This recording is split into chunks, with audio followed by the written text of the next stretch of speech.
সমস্ত গণমাধ্যমের বন্ধুদেরকে ধন্যবাদ। পশ্চিমবঙ্গ হিন্দু জাগরণের পক্ষ থেকে যে প্রেস কনফারেন্স ডাকা হয়েছে তাতে আপনারা সাড়া দিয়েছেন, সেই জন্য আপনাদের কাছে আমরা কৃতজ্ঞ। আর বিগত কিছু মাস ধরে আপনারা নিশ্চয়ই দেখছেন বা আপনাদের গণমাধ্যম মানুষের কাছে তুলে ধরছেন যে আমাদের পাশের রাষ্ট্র বাংলাদেশ, সেখানে শেখ হাসিনার সরকার বিলুপ্তির পর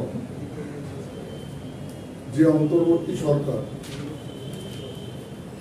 হিন্দু নিধন যজ্ঞে নেমেছেন, নির্বিচারে হিন্দু সম্পত্তি লুট, হিন্দু দেবালয়ে উড়িয়ে দেওয়া, হিন্দু মা বোনের সম্ভ্রম নিয়ে টানাটানি। এবং আমরা এর আগেও দেখেছি বাংলাদেশে যে কোনো ঘটনা ঘটলে তার কাঠগড়া দাঁড় করানো হতো বাংলাদেশের সংখ্যালঘু হিন্দুদের।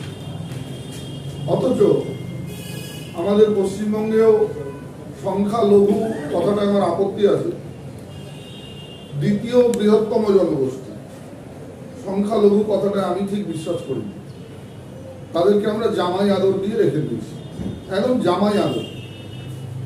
কারণ কোন ইসলাম কান্ট্রিতে ওয়াকফ বোর্ড নেই, ভারতবর্ষে আছে, তো আমরা তাদেরকে জামাই আদর দিয়ে রেখে দিয়েছি। তো বাংলাদেশের প্রকৃতপক্ষে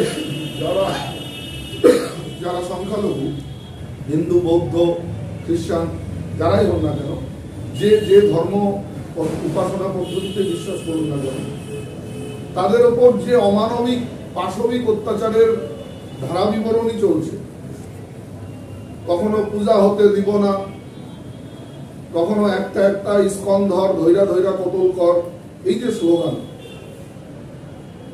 এটা কি? এটা কোন সভ্য দেশের কোন সুস্থ মানসিকতার সংগঠনের স্লোগান হতে পারে?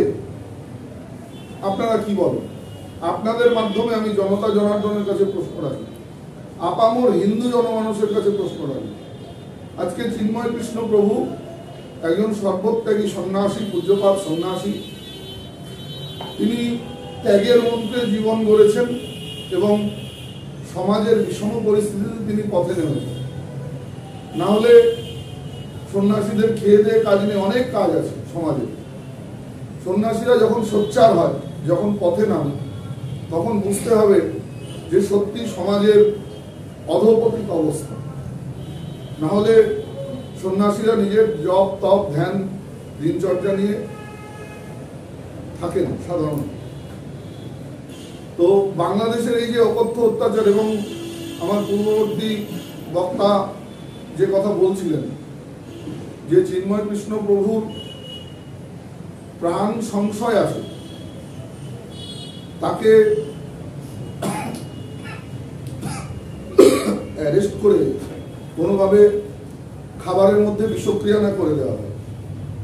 কারণ এই জিহাদি শক্তি পারে না এমন কোনো কাজ নেই, এবং বাংলাদেশে সেই জিহাদি শাসন চলছে।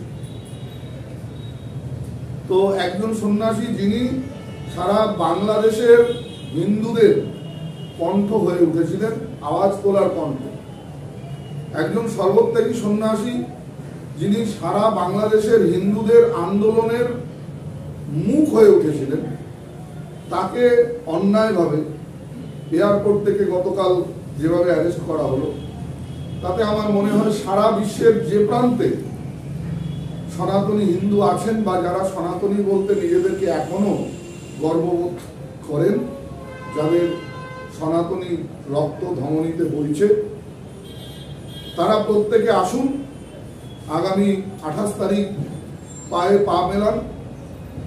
আমাদের আহ্বানে আপনারা প্রত্যেকে আসুন, ভারী থেকে ভারী সংখ্যায় আমরা বাংলাদেশ এম্বাসি কাছে গণ ডেপুটেশন দেব এবং বাংলাদেশ এম্বাসির কাছে আমরা জবাব চাইব। পাশাপাশি ভারত সরকারের যে বিদেশ মন্ত্রক বা সংশ্লিষ্ট দপ্তর আছে, তাদের কাছেও আমাদের অ্যাপিল যে আপনারা আন্তর্জাতিক স্তরে বাংলাদেশ সরকারের উপর চাপ সৃষ্টি করুন, যাতে এই হিন্দু নিধন যজ্ঞ বন্ধ হয় অবিলম্বে। এবং বাংলাদেশে হিন্দুরা তো আর ভূমিপুরে বেরোয়নি বা উড়ে উড়েও আসেনি, তারা ওখানকার ভূমিপুত্র, ওটা তাদের বাপ দাদার অধিকারপ্রাপ্ত সম্পত্তি, জন্মসূত্রে অধিকারপ্রাপ্ত